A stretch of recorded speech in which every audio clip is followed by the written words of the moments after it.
Let's go to our handouts. Okay, test of controls. Let's go to our handouts. Okay, test of controls. Number 1. After obtaining an understanding of internal control relevant to audit, the auditor may attempt to assess control risk at below maximum level. So class, again, kapag recap lang natin, control risk natin, pwedeng below maximum, okay, or pwede siyang at maximum level. Pag below maximum, TOC muna, then substantive testing. For this one naman, purely substantive testing pa. Okay, so sabi dyan, below maximum level, in turn, the auditor will identify specific controls that are likely to prevent or detect material misstatements in the relevant financial statement assertions and perform test of controls. The purpose of performing test of controls is to A. Evaluate inherent risk, no? Control risk na pinag-uusapan natin. B. Assure that the auditor has sufficient understanding, nope. Evaluate the effectiveness of controls, letter C. Again, kapag understanding the design and implementation yun. Kapag test of controls, we evaluate the effectiveness of internal controls, letter C. Provide recommendation to management, actually secondary reason na lang yan. No? Pwede tayo mag-provide ng suggestions to management for mga weaknesses na encounter natin sa test of controls natin. Alright? Weaknesses in internal controls. Anyway, so answer for number 1 is letter C, evaluate the effectiveness of such controls.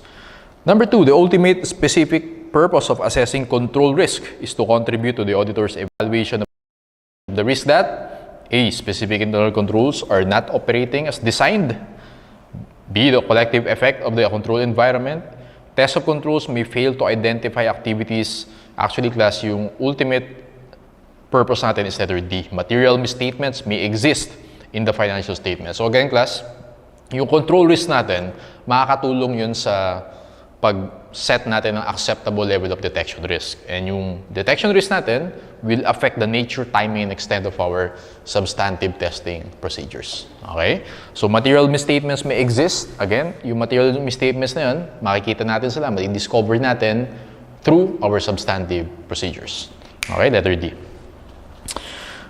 Number 3, if the auditors do not perform test of controls. Pag hindi ka nag-test of controls, dumiretso ka ng substantive testing, it means yung control risk natin is at maximum level. Okay?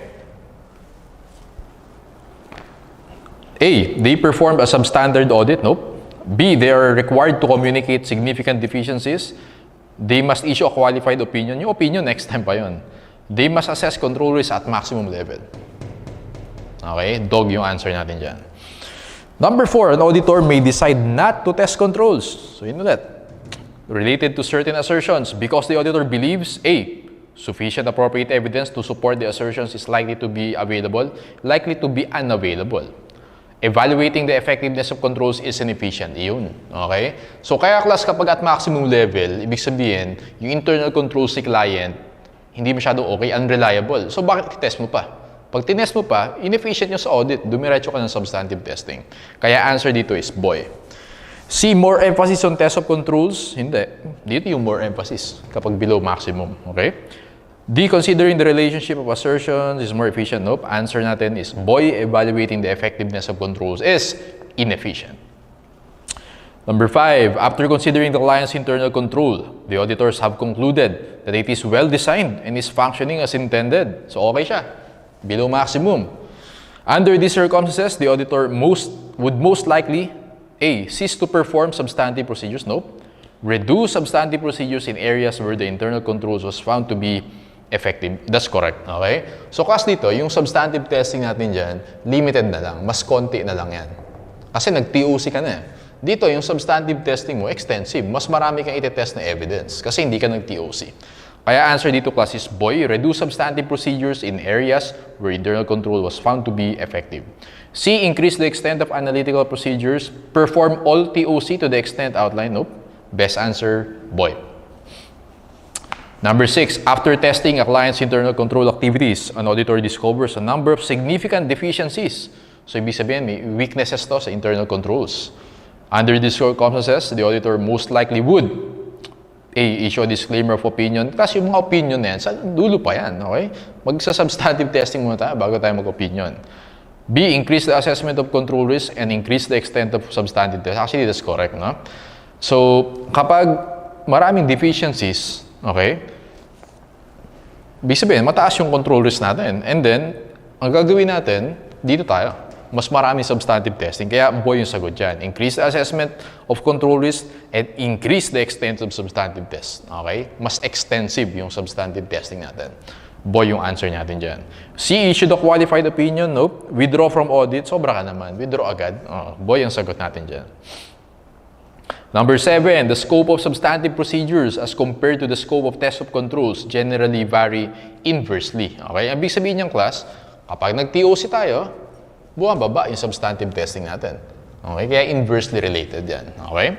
Pag hindi tayo nag-TOC, tataas naman yung substantive testing natin. Right? Answer natin is boy. Number 8, which of the following audit test would be regarded as a test of control? Okay, so class after TOC, ang pag-aaralan naman natin, substantive testing next meeting. So another major topic yan. Okay? So ano pa yung difference yan? So ngayon pa lang class, di-differentiate na natin. Sa test of controls, ang focus natin dito class is, again, the internal controls of the client. Okay? So, tinitignan natin kung effective ba or hindi yung internal controls of the client. So, kaya as you noticed earlier, nag-flow charting tayo because ang focus natin is the processes. Okay? Kung meron bang appropriate internal controls, segregation of duties, authorization, independent verification, and so on and so forth. Yun yung focus ng test of controls. As you notice, class, hindi pa tayo concerned dito sa mga amounts sa financial statements. Okay? Kapag amounts na pinag-uusapan natin, substantive testing na yung class. Okay? We are basically testing or auditing the amounts. Okay? Sir, what do you mean the amounts? Ibig sabihin, ino-audit natin yung cash, yung AR, inventory, accounts payable, and so on and so forth. Pagka numbers na, okay, kapag amounts na sa financial statements per line item, substantive testing na yan. So, ulitin ko sa TOC, controls yung important sa atin. Okay? Hindi sa atin pa-relevant yung amounts na yan kung magkano yung nasa FS. Hindi pa. Kapag amounts na yung tinetest natin, substantive testing yun. Remember that. Okay? Internal controls or processes for TOC, amounts or figures kapag substantive testing. Okay, so, kaya class nandito, number 8, which of the following would be regarded as TOC? Okay? A, test of the specific items making up the balance. Hindi. Pagka-balance, amounts na yun. Substantive testing yan. Tests confirming receivables. Kino-confirm mo yung amount sa customer. Substantive testing yan. C, test of signatures of canceled checks to board of directors. Iyon. Kasi signature, hindi naman amount yan. Pero yung signature, it shows na may proper authorization. Test of control yan. Gets? Okay. So, C yung sagot dyan. Test of additions to PPE. Pag addition, ibig sabihin yung acquisition. Tama? Nagdagdag ng PPE. So, acquisition yun. Amounts din yun. So, kaya substantive testing din yung D. Okay? So, answer dito class for number 8 is letter C. In performing test of operating effectiveness o TOC, an auditor selects from variety of techniques. Ano nga ba class yung procedures natin for TOC? IIOR. Okay? Inspection, inquiry, inspection, observation, and reperformance. Answer natin dito class is reperformance and observation, letter A. Okay? So, mali yung B, C, and D. Kasi sa B, inquiry analytical procedures. Analytical procedure is not a TOC procedure. Comparison, walang ganyan. Confirmation, inspection, walang verification. So, answer dyan, yung A lang yung meron dito. Okay? Reperformance and observation. Alright. So, let's go to number 10. So, again, for number 9, it's A. Number 10, an auditor wishes to perform TOC on a client's cash disbursement procedures. If the controls leave no audit trail, so underline that, wala daw audit trail. The auditor most likely will test the procedure by, sir, paano yun? Kunwari, wala namang physical document, no? Walang audit trail. So, paano mo perform yung TOC? So, anong procedure kaya ng class? Is it inquiry? Is it inspection? Observation or reperformance? Well, kapag walang audit trail, tandaan mo class, ang pinaka-effective na gawin in practice is observation. I-observe mo yung employees kung paano sila nagpe-perform ng duties nila. Okay? So again, pag walang audit trail, observation yung gagawin natin. Boy yung sagot dyan. Actually, observation and inquiry. Okay? Pero more of observation yan. Okay? Pwede ka rin mag-inquire. Yung i-inspection, well, ano i-inspect mo kung wala kang documents, tama? So, hindi yan. Reperformance, paano ka magre-reperform kung wala namang audit trail, kung walang documents? Hindi mo makikita yung flow ng documents, okay? That's why pag walang audit trail, again, observation and inquiry yan. Boy. Number 11, which of the following techniques ordinarily would provide an auditor with the least assurance about the operating effectiveness? Okay, list na. Inquiry, okay yan. Inspection, okay yan. Observation, yes. Preparation of system flowcharts, hindi. Kasi yung preparation of flowcharts, understanding of internal controls yan. Tama? Understanding the design. Ang tanong dito, operating effectiveness. So, mali na yung DOG. Tama? Kasi yung ABNC, TOC yan. Yung DOG, understanding the design yan. Okay? Number 12, which of the following about test of control support a lower level of control risk? Is not true. Ito. Lower level of control risk. A, observation by the auditor provides more assurance than inquiry. Class, ano tingin mo mas reliable? Mag-observe ka or mag-inquire ka? Mas okay yung observe kasi pag-inquire, hindi mo alam kung honest ba yung sagot sa'yo nung management natin, okay? Or nung client natin. Mas okay ka observation kasi actual nakikita mo kung talagang piniperform na employee yung duties niya. Okay? Parang ganun. So, okay yung A.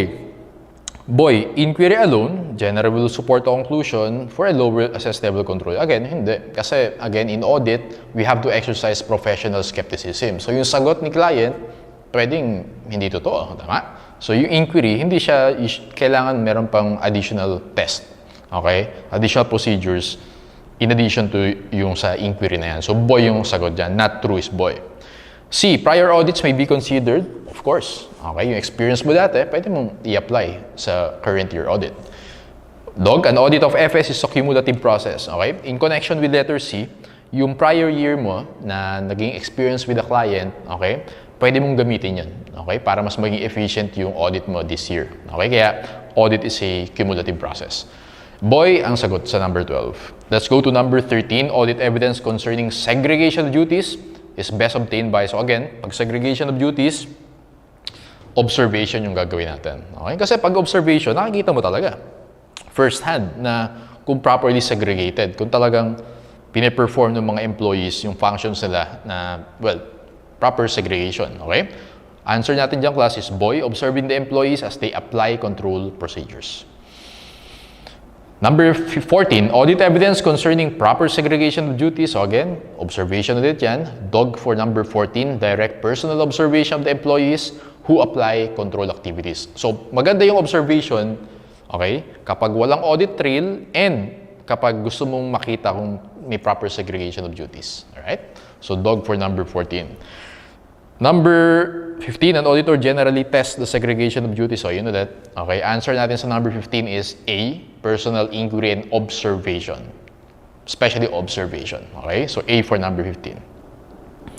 Number 16, in general, material irregularities perpetrated by which of the following are most difficult to detect? Internal auditor, key punch operator, cashier, or controller? Actually, class, ang pinakamahirap dito, yung kay controller. Okay? Because si controller, siya yung in charge sa recording. Okay?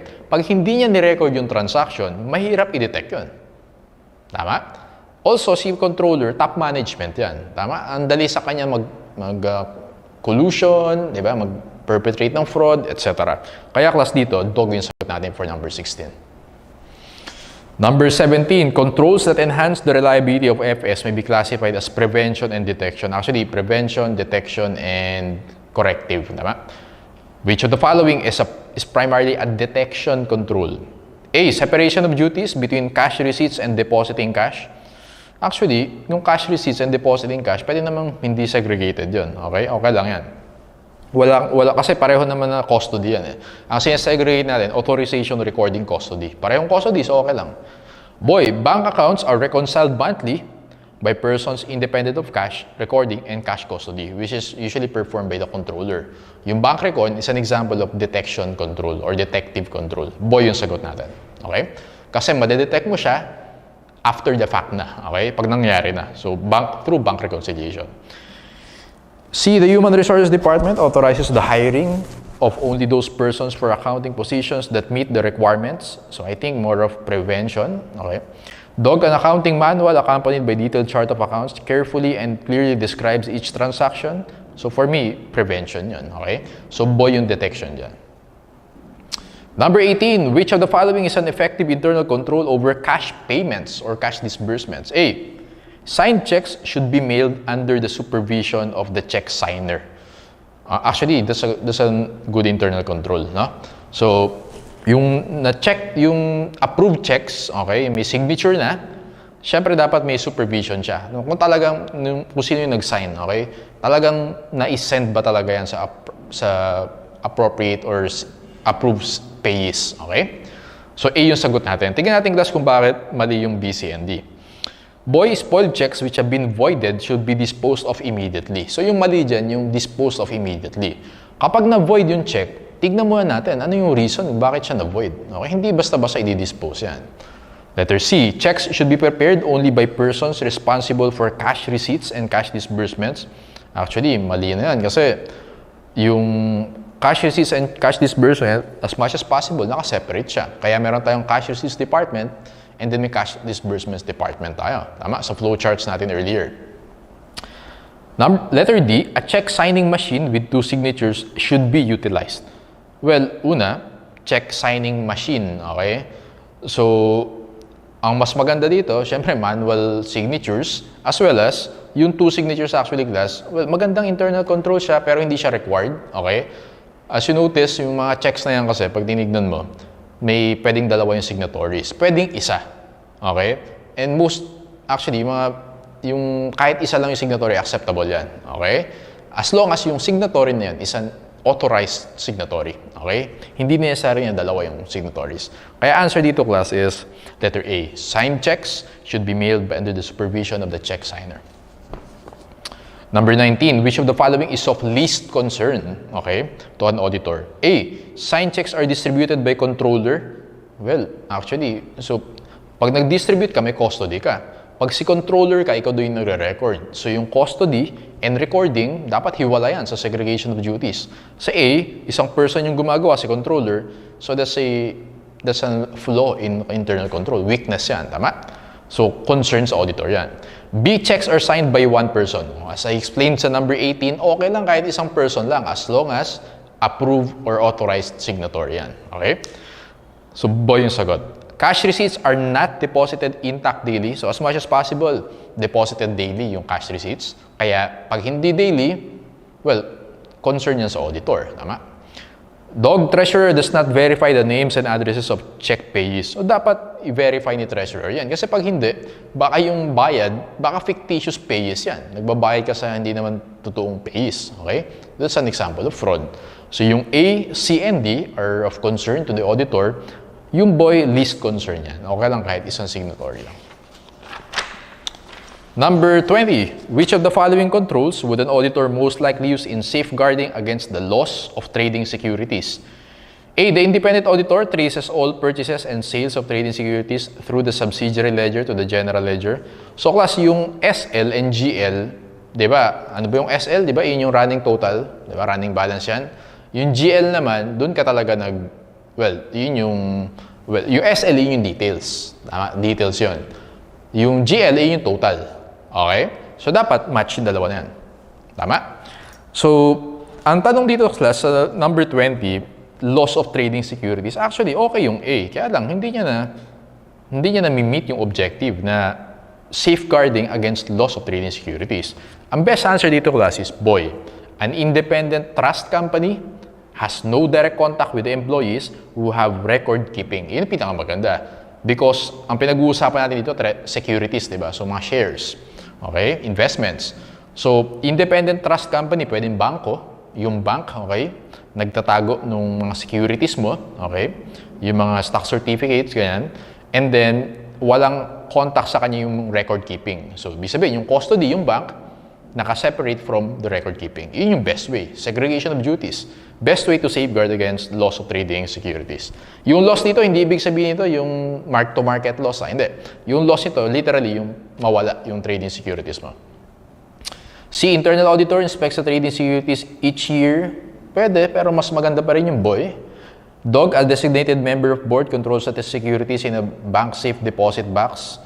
As much as possible, independent dapat, okay? So for me, okay din yung CND, pero ang pinakamagandang control dito is BOY, okay? Because naka-separate talaga yung custody and record keeping. And here, yung custody, third party pa, which is a bank or trust company. So BOY for number 20, let's go to number 21. The following are directly involved in the revenue or receipt cycle. Since na-discuss natin yung transaction cycles, easy sa'yo yung mga ganitong tanong. Ang pinag-uusapan, revenue receipt, tama? Treasurer controller, yes. Okay, yun yung may custody ng cash. Kasi pag revenue receipt, yun yung sales and collections. So involved yan yung treasurer and controller. Receiving department, hindi. Kasi pag receiving department, expenditure cycle yan. Tama ba si receiving department? Siya yung nagre-receive ng in-order mo. Okay, so hindi siya involved sa revenue receipt cycle. Okay? Billing clerk, yes. Ikaw yung nagbibill kay customer. Nag-send ka ng invoice kay customer. Sales manager and credit manager, especially yung sales manager nasa sales department. Credit manager nasa credit department. Siya yung nag-approve ng credit or yung credit, nag-check ng credit history ni customer. Ayun, di ba? Naalala niyo yung flowcharts? So yung BOY mali yan. Kasi expenditure cycle yan. Number 22, for effective internal control, employees maintaining accounts receivable subsidiary ledger should not also approve. Okay. So, AR subsidiary ledger. Class, ano nga ba yung AR subsidiary ledger? Basically, nandyan yung details ng customer natin. Okay, ito yung balance niya. Okay, ganito, nagbayad siya. Okay, may additional order siya, and so on and so forth. So, yun yung running balance ni customer. Sabi dyan, yung nag-maintain daw ng AR subsidiary ledger should not also approve cash disbursements. Para sa akin, okay lang. Kasi, AR yan tama? Ibig sabihin, collection yung conflict dyan So kung ikaw yung nagbabayad, okay lang. Kasi cash outflow yan. So wala akong nakikitang issue sa A. Write-off of customer accounts. Actually, BOY yung sagot dyan. Kapag nagme-maintain ka ng AR subsidiary ledger, dapat hindi ikaw yung nag-write-off. Bakit sir? Kasi kapag naka-receive ka ng cash on collection from AR, di ba ito yung entry dun Pag tinignan mo yung entry, debit, cash, credit, AR. Tama? Pero kung ikaw din yung nagra-write off, ang gagawin mo dyan, yung possible na fraud dyan, pag na-receive mo yung collection from customer, instead na i-debit mo sa cash, since ikaw din yung nagra-write off, baka ang gawin mo, i-write off mo. Okay? And then kunin mo yung cash. Tama? So naka-receive ka from customer, oy, kukunin ko to. Tapos i-record ko, ano na lang, write off kunwari.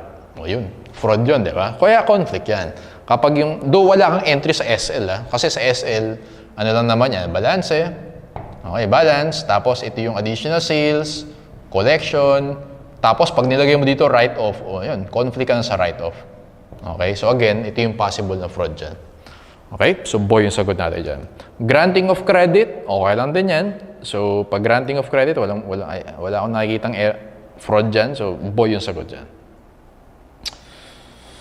Which of the following, number 23, which of the following control activities in an entity's revenue receipt cycle would provide reasonable assurance that all billed sales are correctly posted to the AR ledger? Ayan, yung mga ganito yung tinatanong sa boards. Pero nire-rephrase ng konti, no? Kaya hindi masagot ng mga students.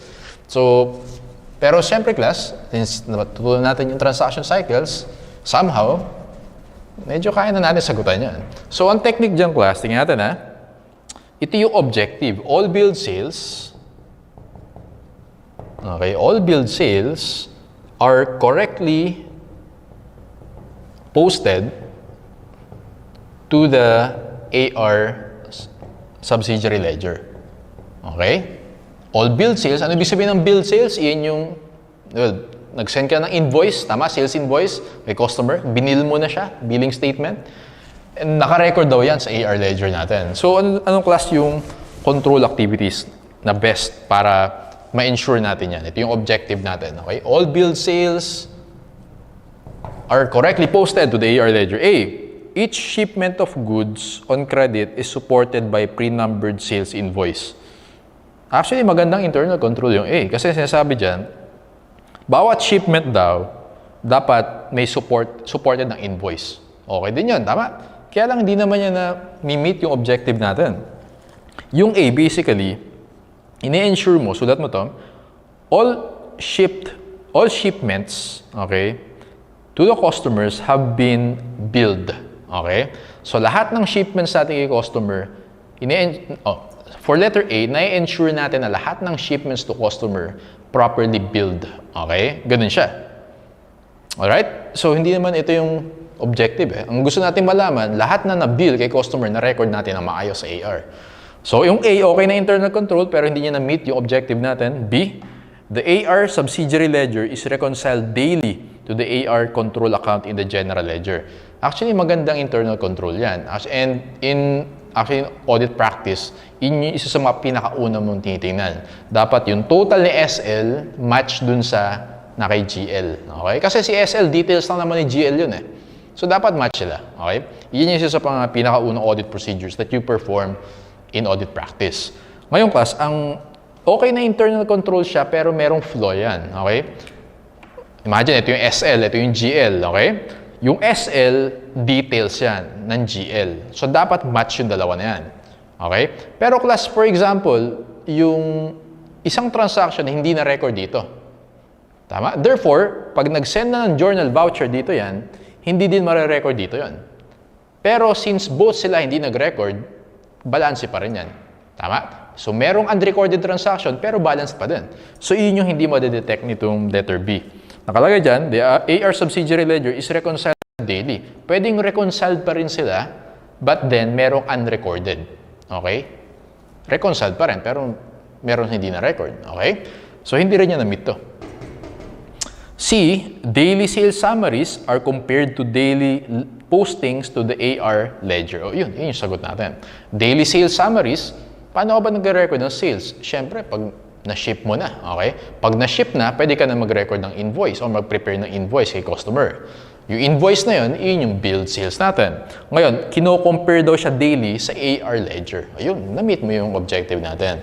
So, yung letter C yung sagot dyan, okay? Daily sales summaries are compared to daily postings to the AR ledger. Take note, class, kaya nakakalito yung TOC and substantive testing na questions. Kasi lahat yan, possible na sagot. Hahanapin mo kung ano yung best answer. Yung A and B, actually magandang internal controls yan, pero hindi niya sinasagot yung tanong. Okay, yung objective. As well as yung dog. Tingnan mo yung dog, ha? Each sales invoice is supported by a pre-numbered shipping document. Okay? Class, i-compare natin yung A and dog. Di ba parang opposite lang yan? Basahin natin yung A, ha? Each shipment of goods is supported by a pre-numbered sales invoice. While yung dog, each sales invoice is supported by a pre-numbered shipping document. Sir, di ba parang pareho lang? Hindi yan pareho, class. Ganito yung difference yan. Yung A, each shipment, okay, ganito yan. Yung shipment, ine-ensure natin na meron siyang supporting na invoice. Okay? While yung dog naman, yung invoice natin, yung binil natin kay customer, ine-ensure natin na na-ship talaga sa kanya yan. Magkaibang objective yung tinitingnan mo doon. Okay? Magdedepende yan kung anong document yung una mong i-check. Okay? So, ulitin ko, very important kasi marami nalilito doon. Marami din nagkakamali. Yung A and D, opposite, tama? Pero magkaiba sila ng objective. Ulitin ko, yung A, each shipment is supported by a pre-numbered sales invoice. Ang gusto mong malaman, yung na-ship mo ba ay customer, na-bill ng maayos si customer? Na-bill ba siya ng maayos doon? Okay? Yung dog naman, yung billing mo ay customer, na-ship ba talaga sa kanya yan? Magkaiba yung objective. Again, depende kung anong document ka nag-start. Alright? Sa A, sa shipping document ka nag-start. Sa dog, sa sales invoice ka nag-start. The answer natin, class, for number 23 is letter C, ha? Number 24, which of the following controls most likely would provide reasonable assurance that all credit sales are recorded? So, class, ito yung objective natin. Objective, all credit sales are recorded. Okay? Yan yung objective. Tignan natin kung alin yung makakamit dyan sa choices. A, the AR department supervisor controls the mailing of monthly statements to customers and investigates any differences reported by customers. Well, magandang internal control yung A. Kasi, mini-make sure mo na lahat ng billing sa customer accurate. Kasi pag may inaccuracy, magre-reply si customer. Sabihin, ay, hindi yan talaga in order ko or whatever. So, maganda yun. Kaya lang, hindi mo sure kung all credit sales are recorded, kung na-record talaga. What if, class, merong hindi na-record? Okay? So, for example, si Mr. X hindi siya na-record. Paano mo i-confirm kay Mr. X na hindi nga na-record eh? In the first place, wala sa records mo na bumili si Mr. X. Therefore, hindi mo magagawa yung A na yan. Gets ba yan? So, kaya hindi niya na-meet yung objective natin. Boy, the accounting department supervisor independently reconciles the AR subsidiary ledger to the AR control account. Again, comparison or reconciliation of SL and GL, that's a good internal control, kaya lang may flaw dyan. What if hindi mo na-record sa SL, hindi rin magre-reflect sa GL, pero pwedeng balanse pa rin sila. Hindi niya na-ensure itong boy. Yung boy na. Letter C, the billing department supervisor matches pre-numbered shipping documents with entries in the sales journal. Yun yung pinakamaganda. The billing department, okay, minamatch na daw yung shipping and yung sales journal. Ano ba yung shipping? Yung shipping document o yung bill of lading, alala niyo yan? Yung bill of lading, yun yung nagtitrigger kung meron ng transfer of risk and rewards. FOB shipping point, FOB destination, alala niyo yan? Yung, okay, December 31, FOB shipping point o destination. Titingnan natin sa accounting kung sa atin na ba or hindi yung inventory.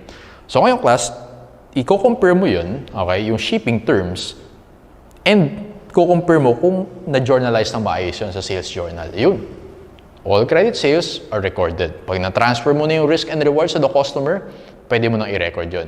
Paano mo malalaman? Check mo yung shipping document. Okay? Paano mo malalaman na-record? Check mo dun sa sales journal. Letter C yung best answer.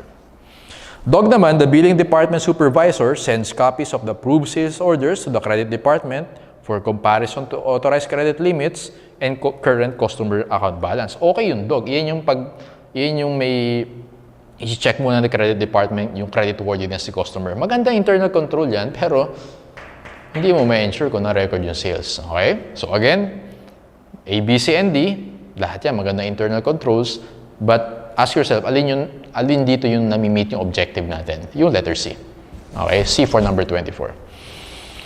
25. Which of the following control procedures may prevent the failure to bill customers for some shipments? Okay. Yung objective natin for number 25. Okay. So, asa na yun? Prevent the failure.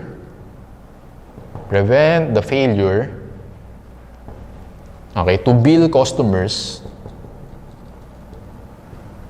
for shipments. Okay?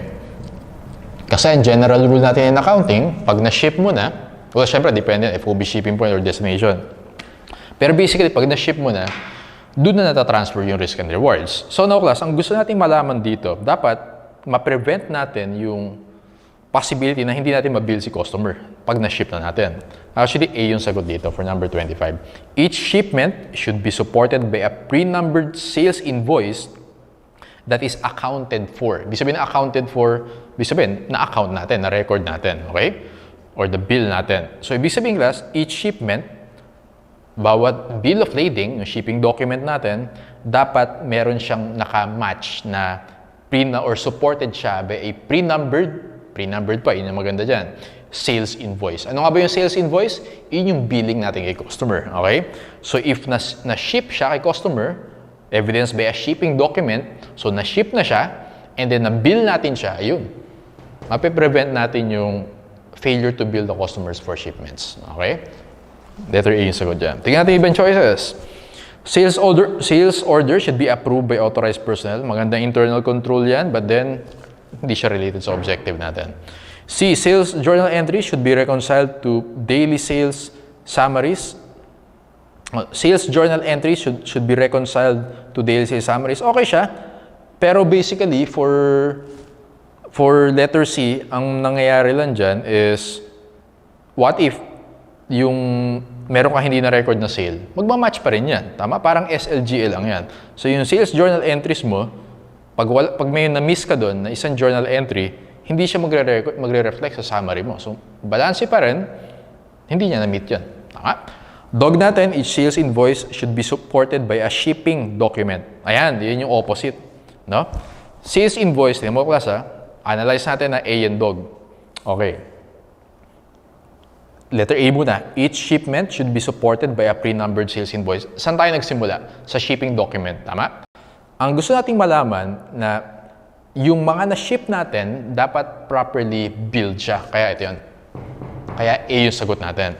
Yung dog naman, gusto nating malaman yung na-bill natin kay customer, sales invoice, yung na-bill natin kay customer, na-ship ba talaga sa kanya yan? Magkaiba yan, ha?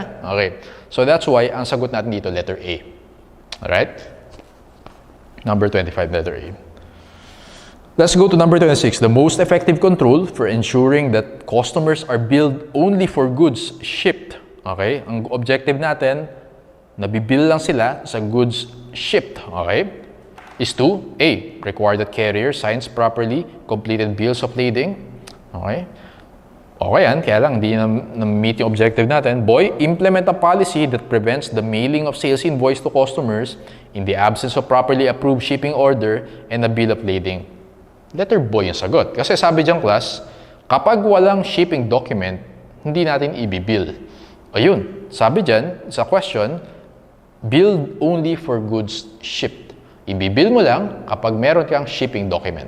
Okay? Boy yung sagot natin. C. Require that all shipments be approved by accounting, prohibit goods from leaving the warehouse without being accompanied by signed bill of lading. Okay? So yung dog, actually, magandang control yan para ma-prohibit natin yung shipment to fictitious customers. Pero hindi naman yun yung tanong sa atin. Sabi dyan, billed only for goods shipped. So boy yung sagot natin. Okay? Medyo mahirap, no? Kasi mag-a-analyze ka talaga, pero practice lang. So, kailangan mo din mag-practice ng additional questions dito. Let's go to number 27. A company uses its sales invoice for posting perpetual inventory records. Inadequate internal control over the invoicing function allows goods to be shipped but not invoiced. So, sabi diyang class, yung invoice na yung ginagamit for recording. Okay? Pag nagbenta ka. Ano ba yung entry natin pag nagbenta ka? Well, meron tayong AR sales, tama? Debit AR, credit sales, debit cost of goods sold, credit inventory. Ito yung entry natin. Now, sabi dyan, the inadequate controls allows goods to be shipped but not invoiced. Nabenta mo na pero hindi mo pa nare-record. Okay? Ano mangyayari sa revenues natin? Well, kung hindi mo na-record yan, overstatement yung revenues mo. Hindi ka nag-record ng sales. Understatement. Since hindi mo na-record yan, understatement yung revenues natin. Receivables natin, understatement din kasi hindi mo nga ni-record eh.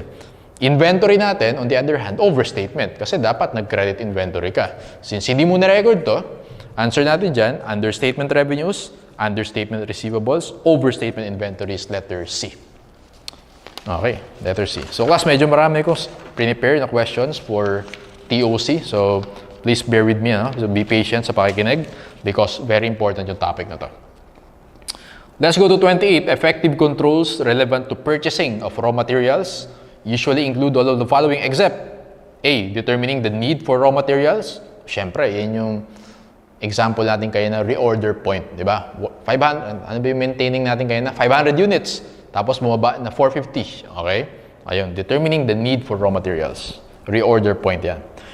Boy, systematic reporting of product changes that will affect raw materials. Siyempre, pag mas dumami yung required na raw materials for a product, mas marami yung order natin. On the other hand, pag mas konti naman, okay, mas konti yung order natin kay supplier. Okay, yun yung ibig sabihin ng boy.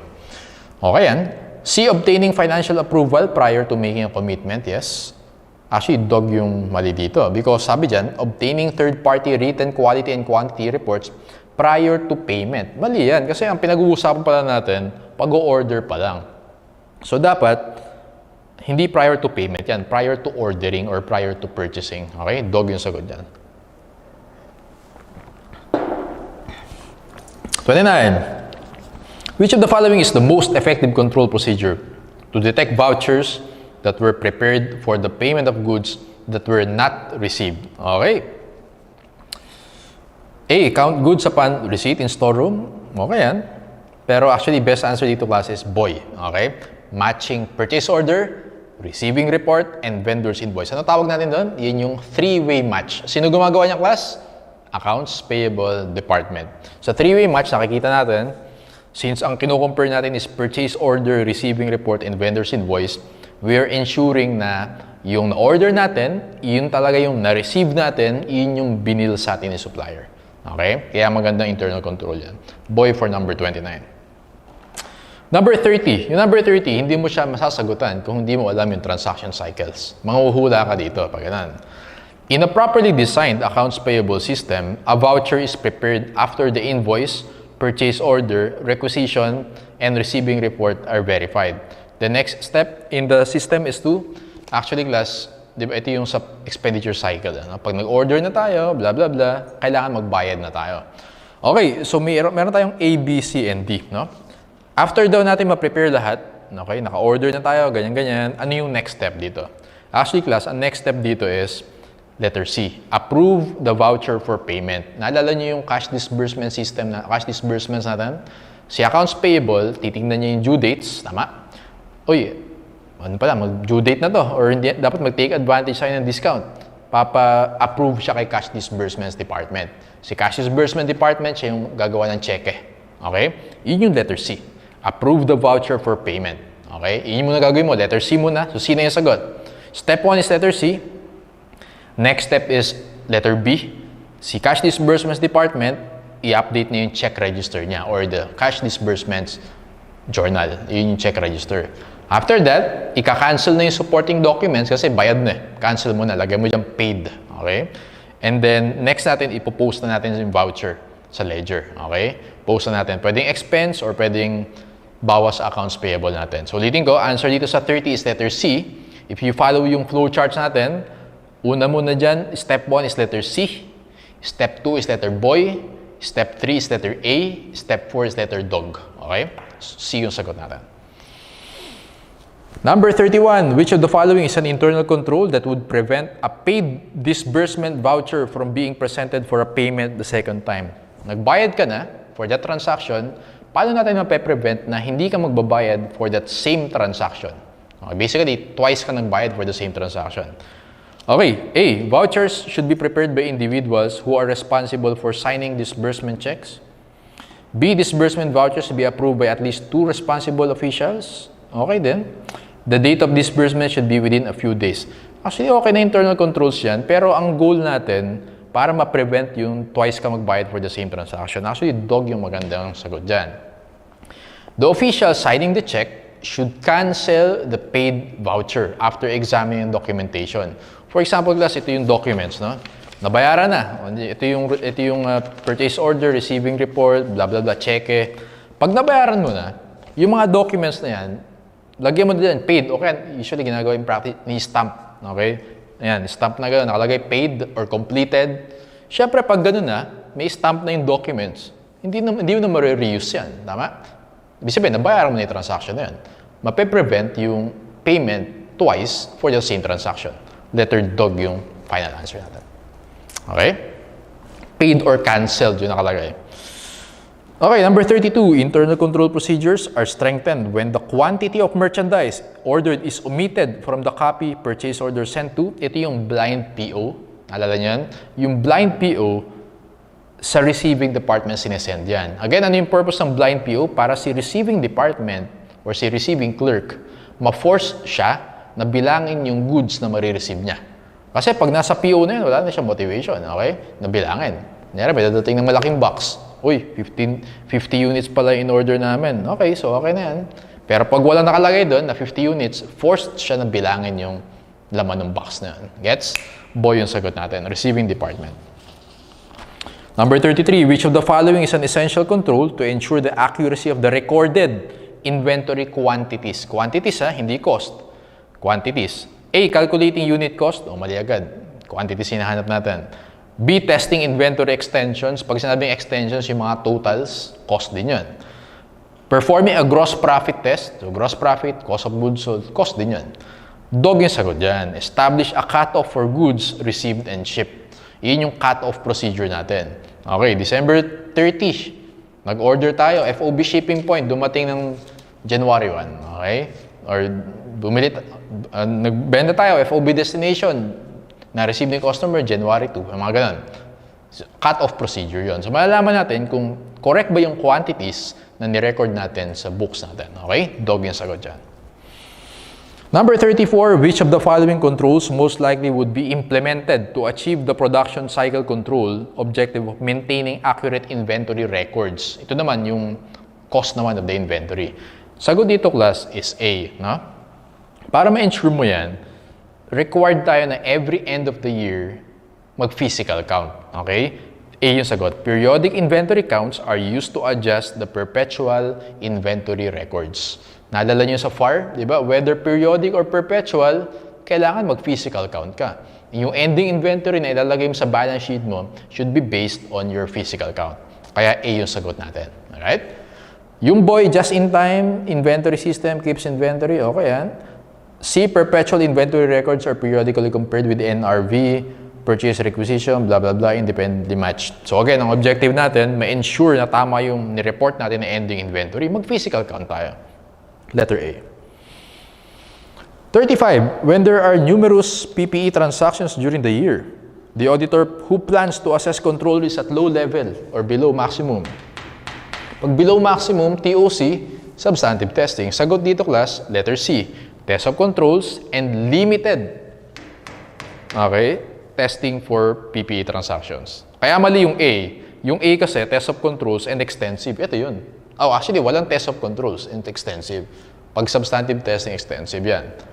Ang sagot dito, class, since ang gusto ni auditor, below maximum yung control risk, TOC tayo, letter C, and limited substantive testing. Okay? Letter C for number 35. Number 36, which the following controls are appropriate for PPE except, PPE ito ha, A, written policies for capitalization, expenditure, and review of application. Okay yan?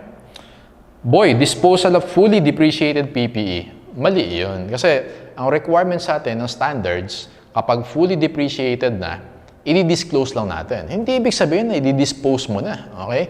Ilagay mo lang sa notes to financial statements na. For example, yung equipment na to is already fully depreciated pero ginagamit pa rin. Okay?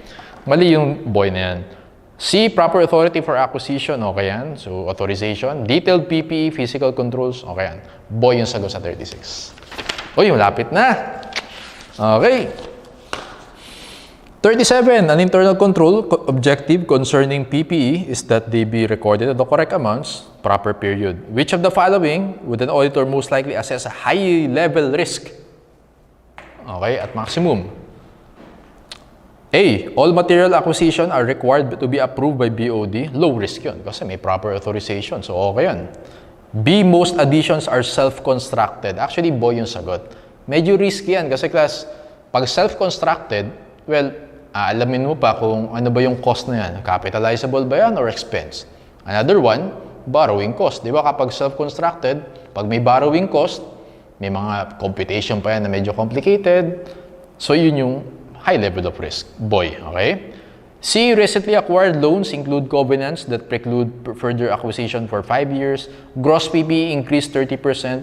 Kahit nag-increase ng 30%, hindi ibig sabihin na mataas yung risk. Pero yung boy, since marami kang judgments na ginagamit and assumptions, okay, mas mataas yung risk doon. Boy yung best answer for 37. Number 38, which of the following departments should have the responsibility for authorizing payroll rate changes? Actually, class, ang sagot natin dito, si A, Human Resources. Si Human Resources, siya din si Personnel Department. Okay, dalawa yan, di ba? Meron tayong Payroll Department, Personnel Department. Si Payroll Department, siya yung bahala dun sa total hours. Okay? Dun sa time cards. Si Personnel Department, siya bahala dun sa rate. Okay? For example, 500 per hour. Si Personnel lang, si HR Department yung nag-set nun. Okay? Independent dapat sila. Kaya A yung sagot dyan.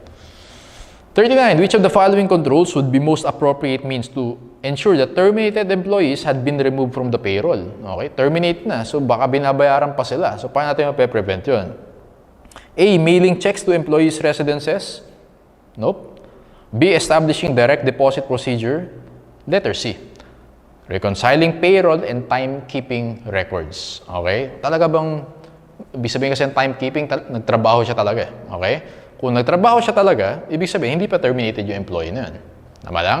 So, ayun. So, tingnan mo yung payroll, yung computation ng payroll, i-match mo dun sa time cards. Kasi pag time cards, ibig sabihin, nag-work talaga yung employee na yun. Tama? Existing employee pa rin siya. Letter C yung best answer.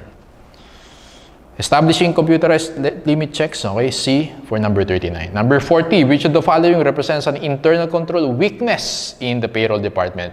A, timekeeping function is independent from payroll. Well, maganda yan. Segregation of duties. B, payroll records are periodically reconciled with tax reports. Okay din yun. Payroll records, compare natin sa, ano ba yung tax reports? Withholding tax on compensation. Tama? I-compare natin yun. So, that's a good internal control. C, paychecks are distributed by the employee's immediate supervisor. Yun yung mali. Kasi klase, yung nagdi-distribute ng paycheck or ang tawag natin si paymaster, sabi ko kanina, dapat outside of the payroll department yun. Okay? Kasi custody yun. Tama? Dapat nakahiwalay siya. Kaya weakness yung letter C na yan. D, payroll department personnel are rotated. Okay din yun. Rotated. So, letter C yung best answer. Weakness yan. 41. Which of the following personnel department procedures reduces risk of payroll fraud and represents appropriate responsibility for the department? Class, ano nga ba yung common fraud sa payroll? Well, nagbabayad ka sa fictitious employees. A, authorizing the addition or deletion of employees from the payroll. Tama yan. A na yung sagot natin. Again, si personnel department, yun din yung HR department. Siya bahala mag-hire, siya bahala mag-fire. Okay? HR department yan. Authorizing overtime hours, collection, retention of unclaimed paychecks, distributing paychecks, hindi si personnel gumagamit. Yung gumagawa niyan okay? Hindi gumagawa. Ang ginagawa lang ni personnel dito, si letter A. Okay? Addition or deletion of employees. So, A for number 41. Which of the following must the auditor communicate to the audit committee? So, si audit committee, siya yung, well, board of directors yan, no? Or those charged with governance. So, klase ito yung tatandaan mo. Ayan. So, baka lang ma-encounter mo to para malinaw. Meron tayong tinatawag na control deficiencies. Okay? Control deficiencies, ibig sabihin, class, ito yung mga na-encounter natin na internal control weaknesses. So, during understanding of internal controls, during testing, inaaral natin yung processes, tama? Inaaral mo yung internal controls. May makikita ka dyan na weaknesses. Okay? Ang tawag natin doon, control deficiencies. Dalawang klase yung class. Merong tayong tinatawag na material weakness. Okay?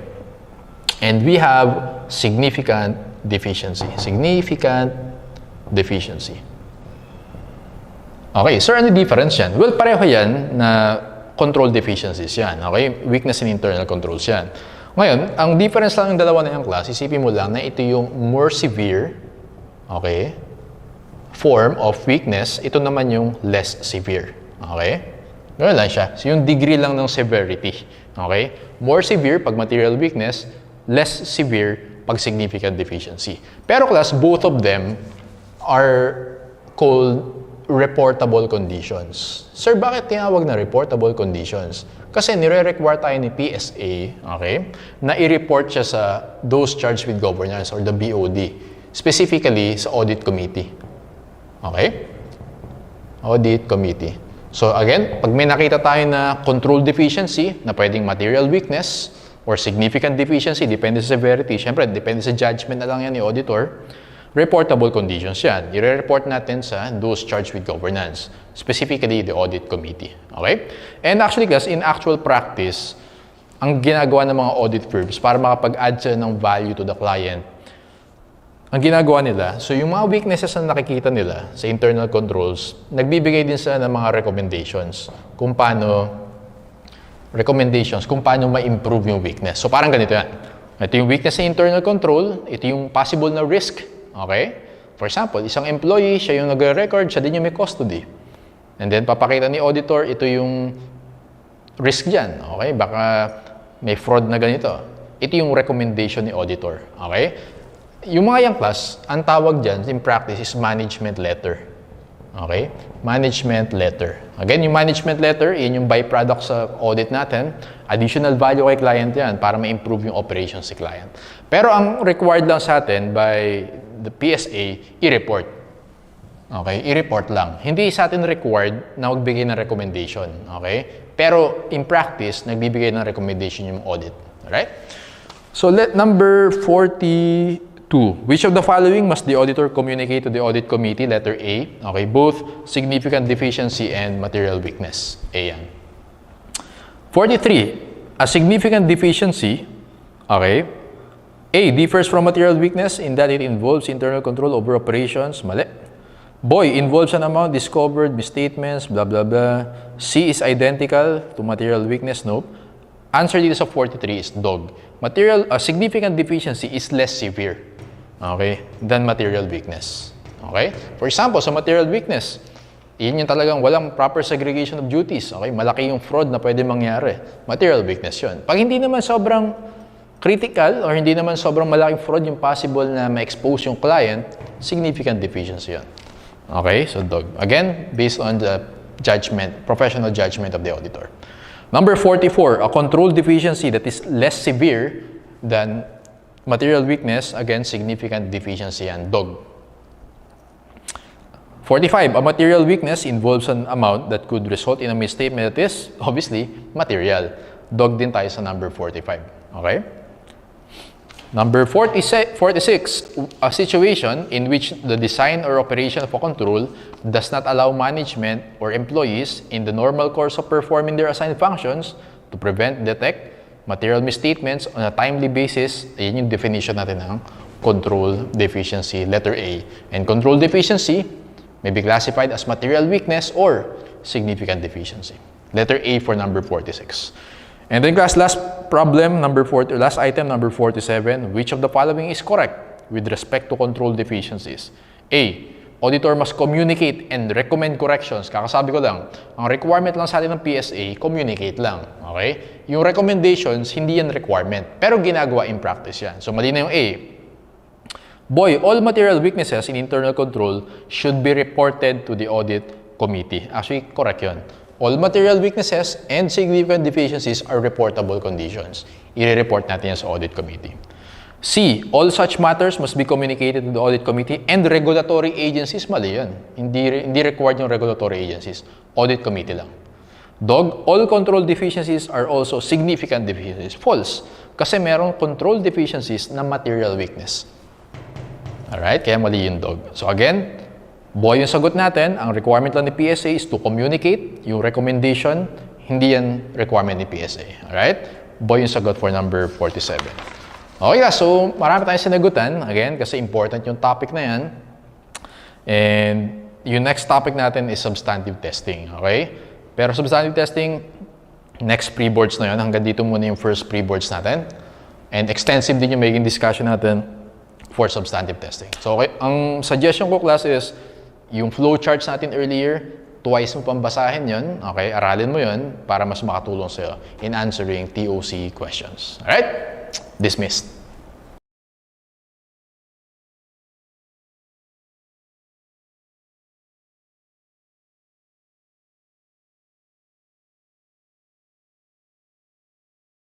Yeah. Proof over there in front of you.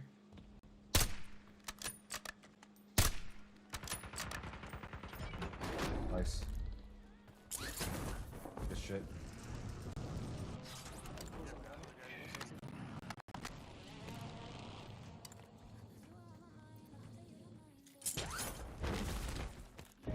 People on the bridge too.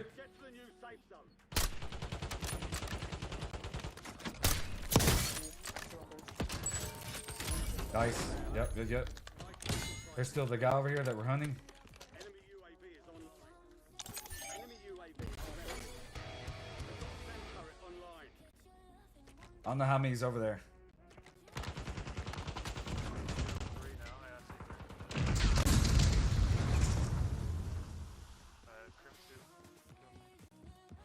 So it's a crim squad, pretty much. On me? Dude, there's no way they know, dude. They're about to fuck me up.